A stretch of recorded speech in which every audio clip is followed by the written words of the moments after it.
எங்கள் வீட்டில் நடக்கிற மோஸ்ட் அன்னாயிங் திங் என்னதுன்னா, இந்த மாதிரி வாட்டர் பாட்டிலில் தண்ணி குடிச்சிட்டு எங்கெல்லாம் இருக்காங்களோ அங்கெல்லாம் வச்சுட்டு வந்துடுவாங்க. அதை திரும்ப எடுத்து தண்ணி ஃபில் பண்ணி யாருமே வைக்கவே மாட்டாங்க.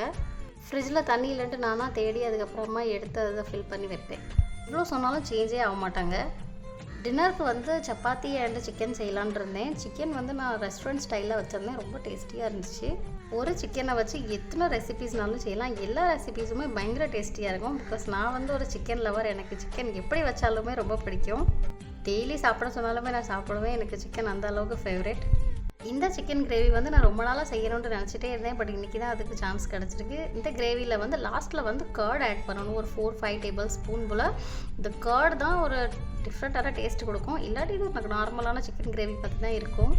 என்னோடய சிக்கன் கிரேவி ரெடி ஆகிட்டு சப்பாத்தியுமே சீக்கிரமாக போட்டு பிடிச்சிட்டேன். சப்பாத்திக்கும் இந்த கிரேவியோட காம்பினேஷன் பயங்கர டேஸ்டியாக இருந்துச்சு. நீங்களும் ட்ரை பண்ணி பாருங்கள். நெக்ஸ்ட் வீடியோவில் பார்க்கலாம். பாய்.